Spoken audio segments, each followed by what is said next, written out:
Time now for this week's shocking stat of the week. Oh, I love this because it's the United Nations, a conglomerate of despots, tyrants, kleptocrats, and yes, there's a sprinkling of full-functioning democracies. Now, the last time I mentioned the UN, it was about that fiasco in which Saudi Arabia was elected to the UN's Women's Rights Council. I love the summation of UN Watch, that's a human rights organization monitoring the performance of the United Nations, and it stated in quotes, electing Saudi Arabia to protect women's rights is like making an arsonist into the town fire chief. But that's not what I'm going on today. For this, I want to thank Jeffrey Clarfield, who is the executive director of the Mossad Freedom Foundation.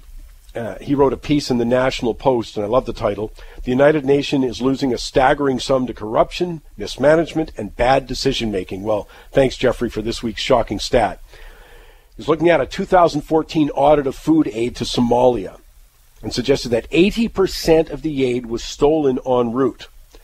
Now, it's estimated that 100 million worth of food was taken by Islamic radicals al-Shabaab during the program, thus rewarding the terrorists and contributing to the escalating violence, and of course the poor suffered.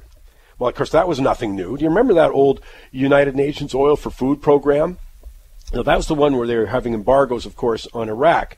But under the program, Saddam Hussein was allowed to sell oil on the world market in exchange for medicine and food for, of course, the Iraqi citizens. Unfortunately, that's not what happened. They had former Fed Chair Paul Volcker look into the program, and he found that there were 2,253 well-known companies had made $1.8 billion in illegal payments to Saddam Hussein. I mean, there's so many more examples. Maybe my personal favorite, though, that highlights what the UN is all about, was something called the United Nations Development Program, which works all over the developing world. Here's the noteworthy part. The program has more than 637 millionaires in its employees. Did you hear that one? 637 millionaires among its employees. Now, I don't know if that level of corruption in the UN is even surprising you any longer. I mean, for example, the Wall Street Journal reported that that program, which operated in North Korea, didn't adhere to any of the rules set out by the UN itself. And the journal estimates that up to $100 million of UN development program money was siphoned off by the government of the late Kim Jong-il. Now, are you kidding?